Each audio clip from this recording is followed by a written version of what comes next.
One of the other challenges is in multi-age, there's some real possible benefits with the right teacher.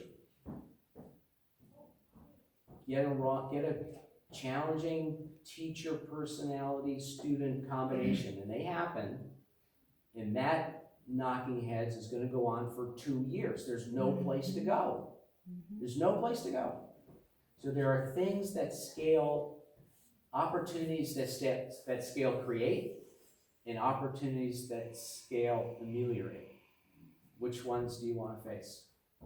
There's a court case in California, it was like a gold country town that rode declining enrollment and kept multi-age and kept going and kept going and kept going. And finally, the state Supreme Court said when the entire district was 6 kids, it was like, all right, that's small enough, you have to disband. Yeah. Send those 6 kids someplace else. Yeah. And that's the only place I ever found where a number was set in stone. Yep, I don't think I'll ever live to see the day in Connecticut where that happens. I mean, I just don't think I'll ever live to see it. The legislature is absolutely averse to stepping in, as they probably should be. But we just don't have that as our history. It's just not in our way of thinking. It has to come from the community. The woman who spoke about the affordable housing, John, I forgot her name. Jocelyn there. Oh, there she mentioned that millennials, have, $44,000 in average in student loan debt. You know, I'm a college professor, I see my students struggle constantly with that over their heads, and I have it myself. And I think, you know, if we look at projections, people can't afford to buy houses and have kids with that over them. If things change, hey, we have a miracle and it's wiped out and I'll have a party, we may see then an increase in people having children. Well, I mean, so my 2 sons are 28 and 25. When I was in high school, as a sophomore in high school, growing up in Sharon, Connecticut, I wanted one thing, and I wanted a car, because in Sharon, Connecticut, if you didn't, I ride my bike 3,000 miles a year now. It's not enough if you live in Sharon. You had to have a car. You had to. To go to a movie, you had to drive to Torrington. You had to have it. My son is 25. When he graduated from UConn, he went into the Peace Corps. He now lives in Bushwick, Brooklyn. The car is the farthest thing from his mind. His license expired when he was in Mozambique, and he didn't even bother to think about getting it renewed until he came back. And he'll move to be near the school he will teach at in New York rather than get a car. And it's just, this next generation is just thinking about their future differently than the previous. And, the broader demographic thing, in the 60s and 70s, people fled the cities for the suburbs. And this was Connecticut's golden age. And now that generation that is mobile is going back to the city. And that's why we don't have any kids, metaphorically. Yes, sir. What are the pros and cons of cutting a deal with a private school and closing a public school? I don't think you actually have the option of, well, you can close a public school, but you still have to have a Board of Education, because you are still responsible for the education of your children. So you would have a Board of Ed, and they would tuition them out to whoever would take them, and then you're at the mercy of them. So if they decide next year that your tuition for every kid in Colebrook or Norfolk is $40,000, that's what you're paying. So you can do it, but you lose all control over what's happening. Well, you could negotiate whatever, some solution. Yeah, exactly. What are your solutions? I don't know, I'm not advocating. I know, I understand. All I'm saying is closing the school does not change the town's fiscal responsibility to educate their students. So if you can come up with a deal that works, great, but you don't control the deal. the receiving boards of ed control the deal, and they can change it with a year's notice. So you might as well consolidate with Colebrook instead. Says the chair of the board of finance. Is that what you're in here? I don't think so. But let's kick the can down the road, like as John is saying. No, that's the reality.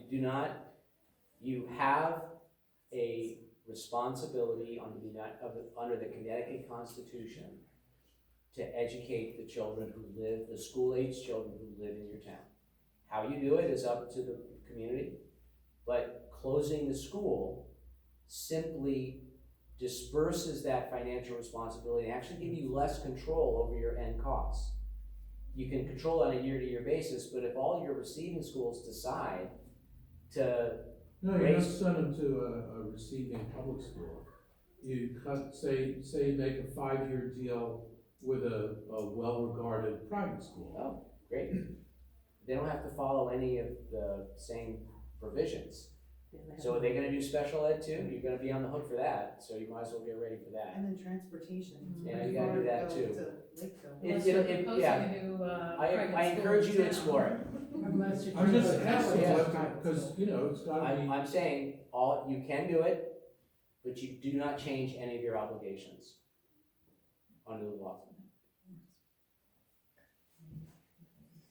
How do we, one last question. Sure. Just thinking about the kicking the can down the road kind of thing Yeah. and like other solutions. Are there any instances of digital elementary schools? Or digital high schools for that matter, like?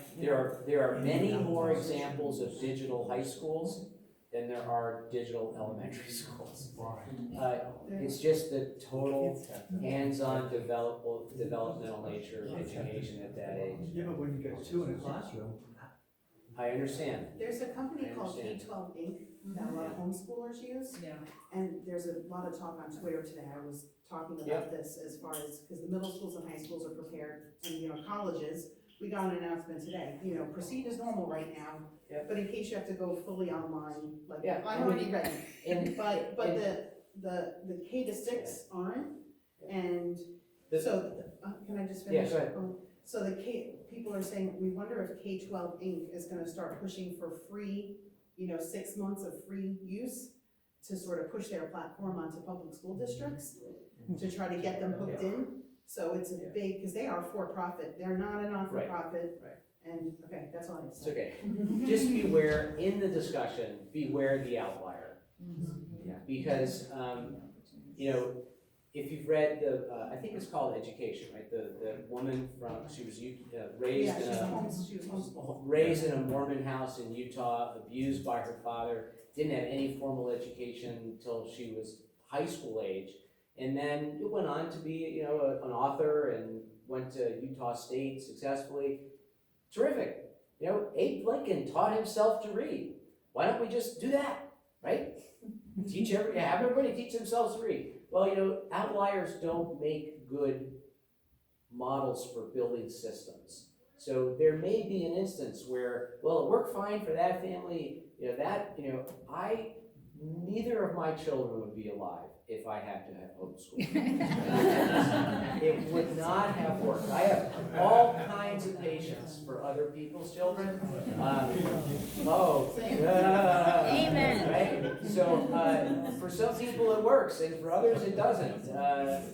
But, K-8, that social part is just really important. And, I have such respect for families that do homeschooling well, and I see those kids being successful. My best friend in high school, his wife homeschooled both their daughters in Cornwall, believe it or not. And it was fine for them, but I have seen the other side of that too. People who think they can do it, who have no earthly idea what they are doing, and those kids will not soon recover. So just beware the outlier. Think of what's best for most kids. None of my kids are home anymore. My wife's retiring this year, so if the hub is open, I will stay as long as there's someone who wants to talk, but you don't have to sit here anymore. I'd be glad to answer questions in informal conversations.